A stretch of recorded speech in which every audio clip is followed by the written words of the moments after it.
علیکم ورحمۃ اللہ وبرکاتہ۔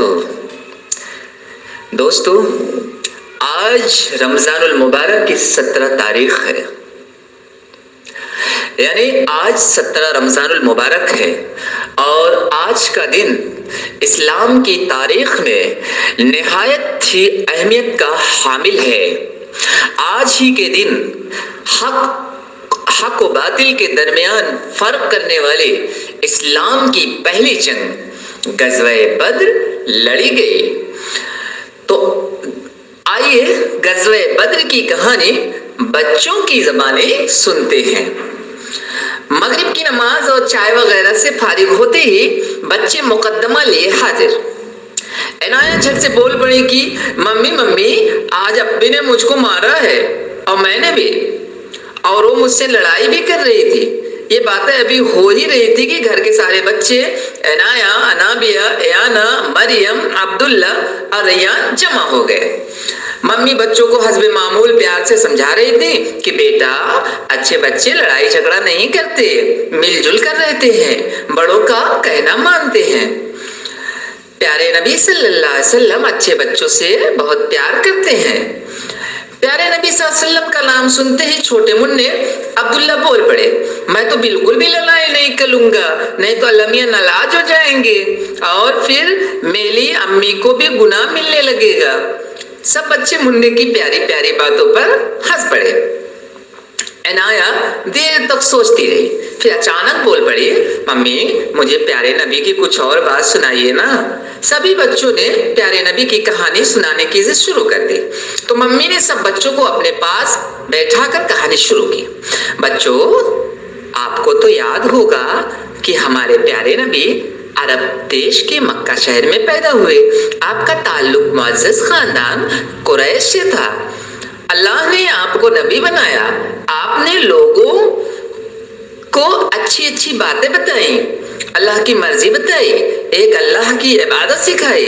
اچھے لوگ تو آپ کی بات مان گئے، لیکن برے لوگ تو آپ کی بات ماننے کے بجائے آپ کو اور آپ کے ساتھیوں کو طرح طرح سے ستانے لگے۔ اس قدر ستایا کہ آپ اور آپ کے ساتھی تنگ آ کر ملک میں اپنا گھر بار سب چھوڑ کر مدینہ چلے گئے تاکہ اپنے دین پر اچھی طرح عمل کر سکے، لیکن ان ظالموں نے وہاں بھی چین نہ لینے دیا، مسلمانوں کو ستانے سے باز نہ آئے۔ اللہ کے نیک بندے یہ سب برداشت کرتے رہے۔ کافروں کا سردار ڈھیر سارا سامان لے کر ملک شام سے واپس آ رہا تھا۔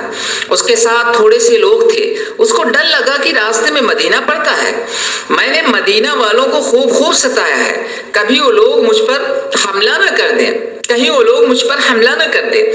اس نے جھوٹی بات گڑھی اور مکہ اور آس پاس کے کافروں کو اکسایا اور ابھارا کہ مسلمانوں پر حملہ کر دے اور انہیں ختم کر دے، یہ سوچ کر کہ ملک کے سارے لوگ اپنا سامان بچانے کے لیے مسلمانوں سے لڑیں گے اور تھوڑے سے مسلمانوں کا اسی بہانہ ختم ہو جائے گا، اور ہمارا مال بھی سارا محفوظ مکہ پہنچ جائے گا، اور پھر اسلام ختم ہو جائے گا، اور ہمارے دیوی دیوتا کی شان باقی رہے گی۔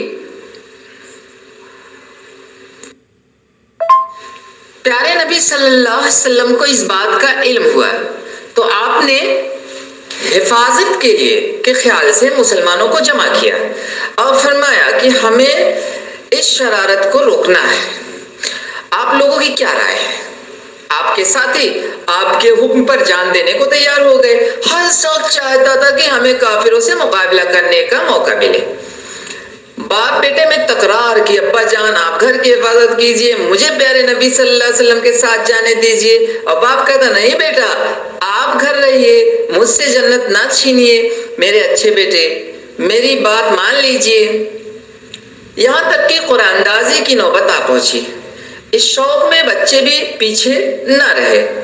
پیارے نبی صلی اللہ علیہ وسلم نے بچوں کو منع کیا تو کچھ بچے اپنی ایڑیاں اونچی کر کے کھڑے ہو گئے تاکہ وہ بڑوں کے برابر نظر آئے اور انہیں روکا نہ جائے۔ عمر بن ابی وقاص تو چھپتے چھپاتے سب میں شامل ہو گئے۔ پیارے نبی صلی اللہ علیہ وسلم کی نگاہ پڑی تو آپ نے جانے سے منع فرمایا، تو پھوٹ پھوٹ کر رونے لگے۔ آپ صلی اللہ علیہ وسلم نے اجازت دے دی۔ اس طرح سے کچھ اور بچوں کو بھی اجازت مل گئی۔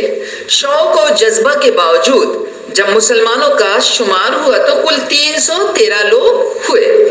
سواری کے لیے 70 اونٹ اور 2 گھوڑے، کم لوگ اور وہ بھی بے سر و سامانی کی حالت، پھر بھی اللہ پر بھروسہ اور اپنے نبی کے حکم پر نثار ہونے کی خوشی میں کسی طرح کی کمی نہ آئی۔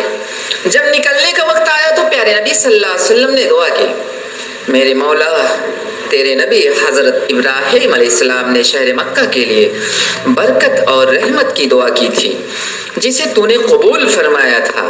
آج میں تیرا بندہ اور رسول تجھ سے شہر مدینہ کے لیے دعا کرتا ہوں، تو اس شہر پر اپنی برکت اور رحمت نازل فرما، اسے مامون و محفوظ بنا۔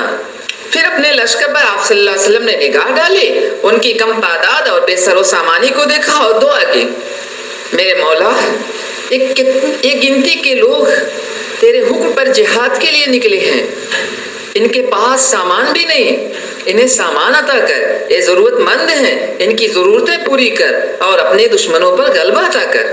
ابھی یہ دعا چل رہی تھی کہ انابیہ بول پڑی، ممی حضرت ابراہیم نے کب مکہ کے لیے دعا کی تھی؟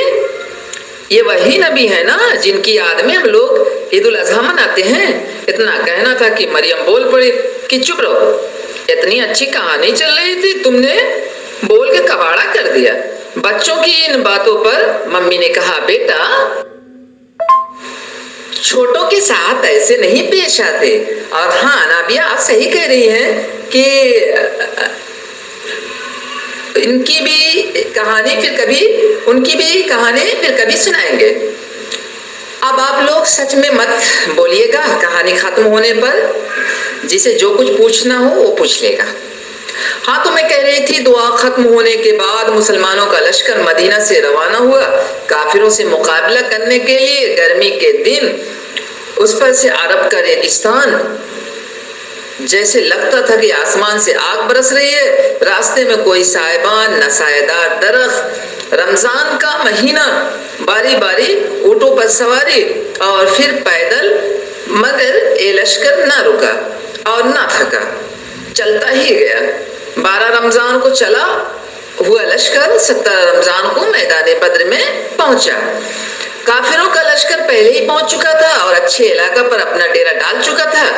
مسلمانوں نے اسی تپتی ریت پر اپنا ڈیرا ڈالا۔ اللہ کا کرنا کی تیز سے بارش ہوئی، بادل برس کر کھل گیا، موسم خوشگوار ہو گیا۔ یہ جگہ نشیب میں تھی، اس لیے پانی سمٹ گیا۔ اللہ کے رسول کے حکم سے مسلمانوں نے پانی تالاب کی صورت میں جمع کر لیا تاکہ وضو کرنے اور پینے کے کام آ سکے۔ بدر ایک کنویں کا نام ہے۔ بدر نامی ایک شخص نے اسے کھدوایا تھا، اس کنویں کا نام بدر پڑ گیا، اور پھر بعد میں جب وہ علاقہ آباد ہوا تو اس گاؤں کو بدر کہا جانے لگا۔ بدر مدینہ سے 8 میل کی دوری پر ہے۔ چونکہ مسلمانوں کا مقابلہ کافروں سے اسی میدان میں ہوا، اس لیے اس جنگ کو جنگ بدر کہتے ہیں۔ سامنے ہی ایک ٹیلا اونچی جگہ تھی، وہاں کافروں نے ڈیرا ڈال رکھا تھا، جن کے لشکر میں 1000 بہادر سپاہی تھے، تلوار چلانے میں ماہر، تیر کمان، گھوڑے، ہتھیار، کھانے پینے کی چیزیں سب ڈھیر ساری تھیں۔ پیارے نبی صلی اللہ علیہ وسلم نے دشمنوں کی یہ شان و شوکت دیکھی تو اپنے ساتھیوں سے مشورہ طلب کیا، تو سب نے بیک زبان کہا، آقا و مولا، ہم حضرت موسیٰ کی قوم نہیں کہ اس مشکل گھڑی میں کہیں کہ جا تو تیرا رب جا کر دشمنوں سے لڑ، ہم تو نہیں لڑیں گے، ہم تو یہیں سے بیٹھ کر دیکھیں گے، ہم تو اپنی جانیں قربان کرنے کو تیار بیٹھے ہیں، ہمیں دشمنوں کی بھیڑ اور ان کا ساز و سامان ذرا ڈرا نہیں سکتا۔ پیارے نبی، جب آپ خود موجود ہیں تو دشمنوں کے ہتھیار ہمیں بزدل نہیں بنا سکتے، اللہ ہماری مدد فرمائے گا۔ صحابہ کرام نے پیارے نبی صلی اللہ علیہ وسلم کے لیے گھاس پھوس سے ایک سائبان تیار کیا تاکہ اس کے نیچے آپ آرام فرمائیں۔ اتنے میں رات ہو گئی، سب طرف اندھیرا چھا گیا۔ مسلمانوں نے نماز پڑھی، دعائیں مانگی، تھکے ہارے تھے ہی اسی ریت پر سو گئے، اور پیارے نبی صلی اللہ علیہ وسلم رات بھر دعا مانگتے رہے۔ صبح ہوئی، حضرت بلال صبح ہوئی، حضرت بلال حبشی رضی اللہ نے اپنی خوبصورت آواز میں اذان دی، سب نے نماز ادا کی اور نماز سے فارغ ہوئے۔ آپ صلی اللہ علیہ وسلم نے اپنے لشکر کی صف بندی کی اور اپنا جھنڈا حضرت مصعب بن عمیر کے ہاتھوں میں دیا۔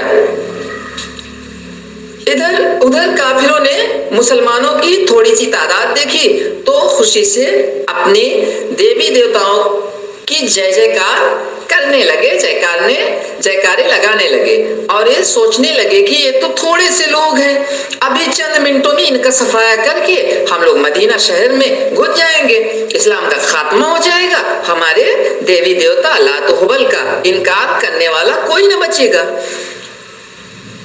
ان لوگوں نے بڑے غرور کے ساتھ اپنی صفیں درست کی۔ عتبہ بن ربیعہ اپنے بیٹے ولید اور بھائی شیبہ کو لے کر آگے بڑھا۔ تینوں ہی سر سے پیر تک لوہے کے پوشاک میں ڈوبے ہوئے تھے تاکہ کسی طرح کے حملہ کا ان پر اثر نہ ہو۔ ان کافروں نے مسلمانوں کو للکارا تو ان سے مقابلے کے لیے 3 انصاری نوجوان آگے بڑھے۔ یہاں سمجھ لیجیے مکہ سے چھوڑ کر جو مسلمان مدینہ بسے انہیں مہاجر کہتے ہیں، اور جن مسلمانوں نے ان مہاجروں کی مدد کی انہیں انصار کہتے ہیں۔ انصار سے انصاری بنا۔ تو میں کہہ رہا تھا کہ تینوں انصاری آگے بڑھے۔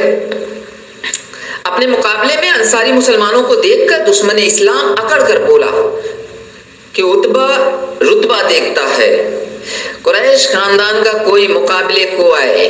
پیارے نبی صلی اللہ علیہ وسلم نے یہ بات سنی تو ان مجاہدوں کو واپسی کا حکم دے دیا۔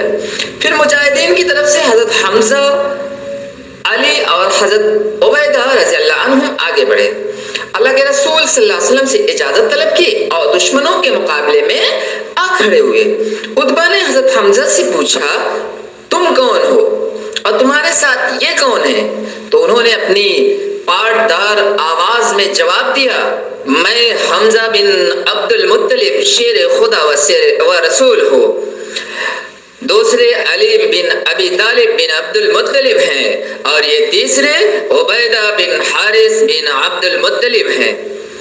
تب عتبہ نے کہا اب مزہ آئے گا، تلوار سے تلوار ٹکرائے گی، لات و ہبل اور تمہارے خدا کا آج مقابلہ ہے۔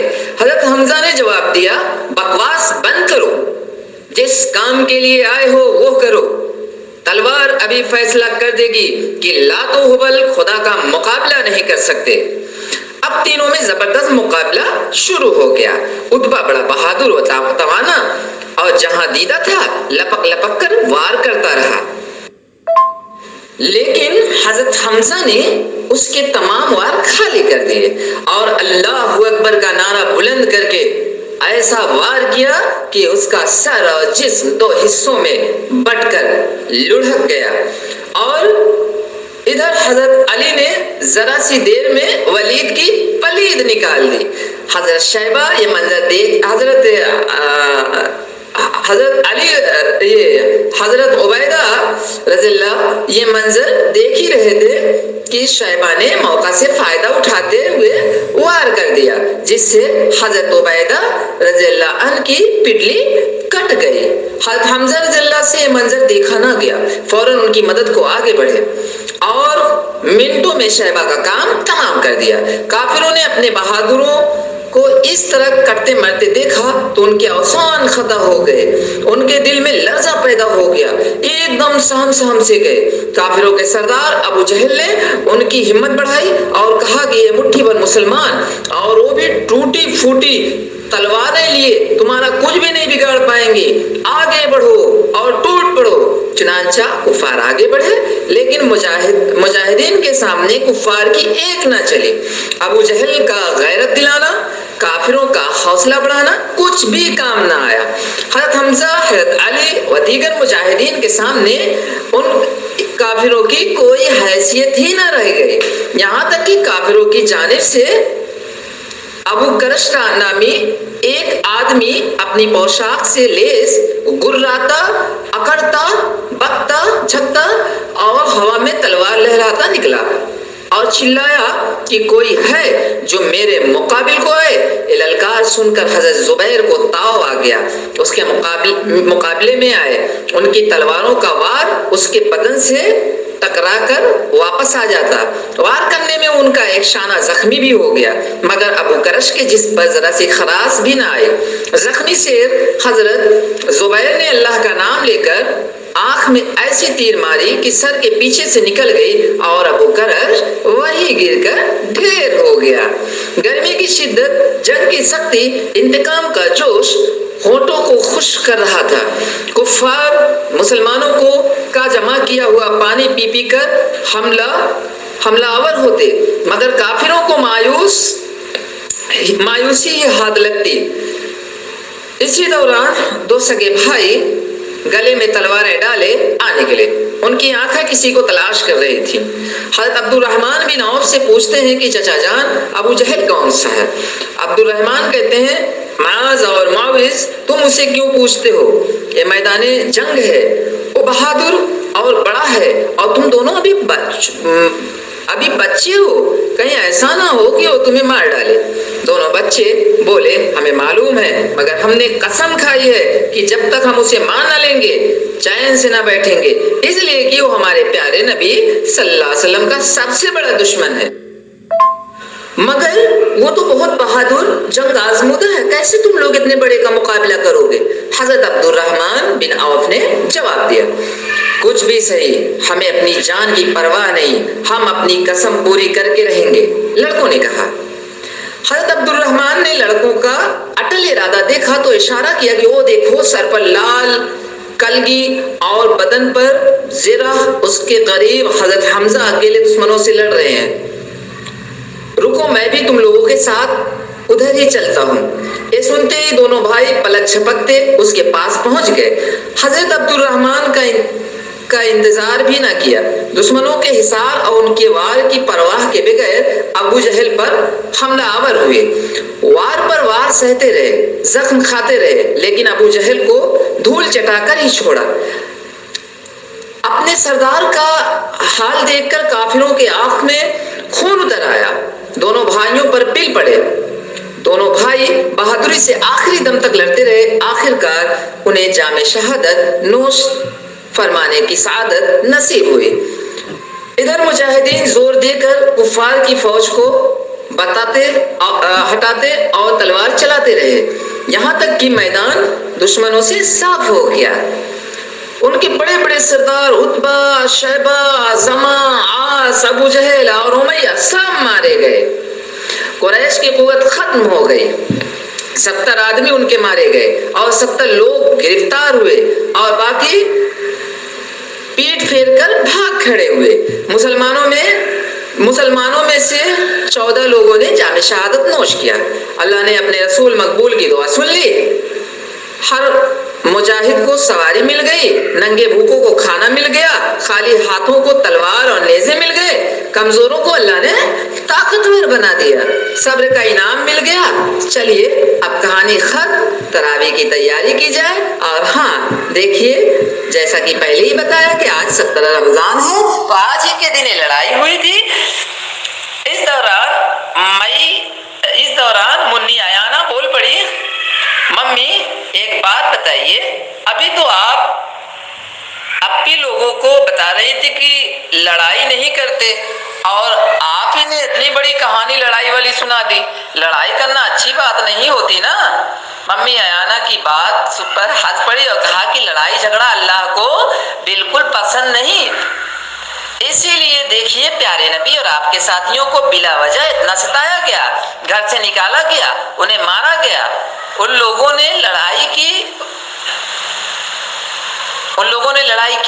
سوچو ان لوگوں نے لڑائی کی، اتنا ان کو ستایا گیا، لیکن جب ظلم حد سے بڑھ گیا، مسلمانوں کا جینا دوبھر ہو گیا، تب اللہ نے ظالموں سے مقابلہ کرنے کی اجازت دی۔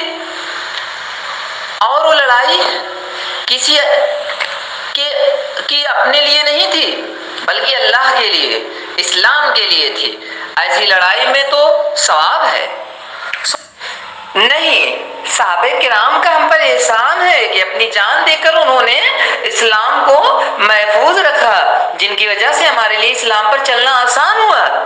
اسلامی جنگوں کے بارے میں جاننا ہمارے لیے ضروری ہے تاکہ ہم حالات سے واقفیت کے ساتھ اپنے اندر وہی جوش جذبہ پیدا کر سکے اور ضرورت پڑنے پر اللہ کی رضا کے لیے اپنا سب کچھ قربان کرنے کے لیے تیار رہیں۔